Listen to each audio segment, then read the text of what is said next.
All right guys, today was day 247 on my run streak. I'm gonna share my tips on how I stay injury-free to keep going every day, no matter what. Keep that run streak alive. Let's go. Okay guys, welcome back to Run Talk with Todd, here for another week to share my tips and tricks with you. So as you know, if you've been watching for a while, I'm on a run streak. Today was actually day 247 on my run streak. Getting that run in every single day has been really important for me. It's my big goal for 2019. So I've gotten some questions about how are you doing it? How do you stay injury free? What are you doing so that you can get up every day and go on another run? Is there anything you're doing that that's different than maybe what you've done in the past? So that's what we're gonna talk about today. So I've got three main things that have worked for me, and hopefully you can incorporate them into your running and they'll work for you too. So number one, now the big change, the big thing that I've done differently than maybe what I was doing a year ago or 2 years ago or 3 years ago, is I'm starting all of my runs slower. So almost all of my runs now are negative splits. If you're not familiar with negative splits, that means the second half of my run is faster than the first half of my run. A couple years ago, maybe I was running overall a little bit faster, but I would go right out from minute one and I would be running, even on easy days, I would be running a little bit faster as I compare to my whole run. I would be a little bit faster up front and maybe maintain that pace. Maybe I'd even slow down a little bit. But now it's common if, let's say this morning, I'll use this morning's run. This morning's run, I think I averaged about 7:45 per mile for about 8.5 miles this morning. My first mile was about 8:45 and slowly picked it up from there. I honestly believe that's made a big difference because I'm beating my body up less. I'm getting into my run a little bit more. I'm kind of working everything out, loosening everything up before I'm really kind of getting into the meat of my run where I'm running a little bit faster. There's different ways to do this too. For some people, they actually do a warm-up. They maybe warm up with a couple miles, then they stretch. And for me, this morning specifically, I didn't have a lot of time for anything like that. So it was get out the door, get my run in, get home, get the kids ready for school, go through the whole morning routine. So I didn't have a lot of time. So it was get out the door and go. But on those mornings where it's get out the door and go, it's start slow and ease into the run.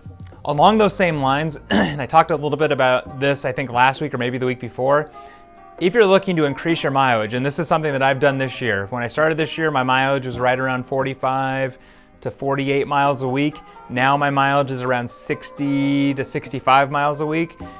It's been a very slow progression over the year to get to where I am now. It's been about 10% per week. Then maybe after every 4 or 5 weeks, I drop it down again and then build back up to now where, again, over the course of the year thus far, I've gone from 45-ish miles a week to now 60 plus, but it's been a slow progression. So if you're gonna ramp up your mileage, do it slowly. Don't go from 45 to 60 in 1 week. That's just asking for problems and asking for injuries. Tip number 2, if you don't have one yet, and this is gonna sound like a sales pitch, but this has been the best thing I've purchased in the last 5, 6, 7 years to help me stay injury free. Go buy a Hypervolt. They are awesome. They're expensive. It's about, I don't know, $350 or so to get a Hypervolt. And Hypervolt, looks like a massage gun, and it has been fantastic. Anytime I'm feeling twinges or little aches and pains, my calves, my quads, my hip, my back, I just kind of hammered on the Hypervolt for 20, 30 minutes at night while I'm watching TV, reading a book, doing things. Got to be stationary, got to be kind of on my bed or on my couch, but that Hypervolt has worked wonders. Even last year, I attempted my first 100 miler, and I didn't finish. I got to 80 miles, but during that run at about 50 miles, I had my Hypervolt at an aid station, and just using that, amazing how much better I felt leaving that aid station than I did when I got in there. That thing is awesome. Highly, highly, highly recommend it. Again, it's not cheap, so maybe you got to save up for it for a little while, but comes with my highest recommendation. Go get a Hypervolt. Number 3 thing, eat. So when I say eat, many years ago I was maybe a little bit more weight conscious and was really trying to limit my diet, limit my calories, and then also trying to run at the same time.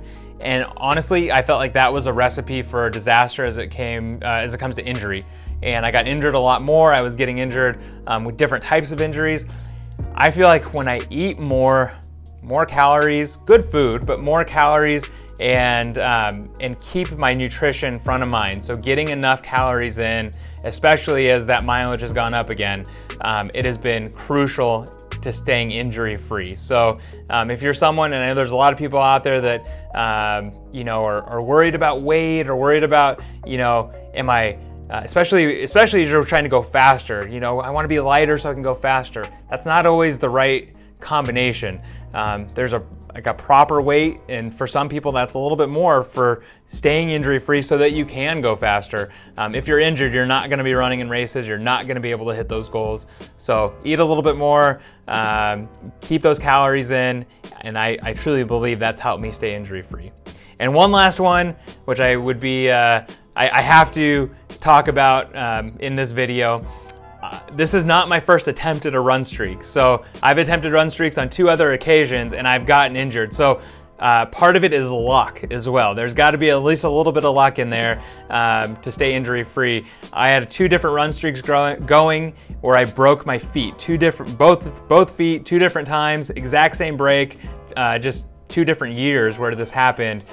Completely unlucky. These were freak injuries, nothing I could have done to prevent them in the situation or in the moment.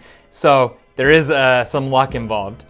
Now, if you're run streaking, or if this is something where that you're kind of interested in, I would highly recommend going and checking out runeveryday.com. It's a list of everyone in the US and actually everyone internationally that signs up for this runeveryday.com site, and it lists out all of the run streaks for everyone that has them. There's run streaks going 50 plus years. There's guys and girls that have been going for more than 50 years every single day on their run streaks. So I'm still a baby in this whole run streak thing. I'm just hoping to get to a year, and then we'll see where we go from there. But go check it out. Definitely, if you're looking to, again, get that run streak going, my 3 tips: start slow, use the Hypervolt, eat, and there's got to be a little bit of luck involved. Until next time, we'll see you on the road.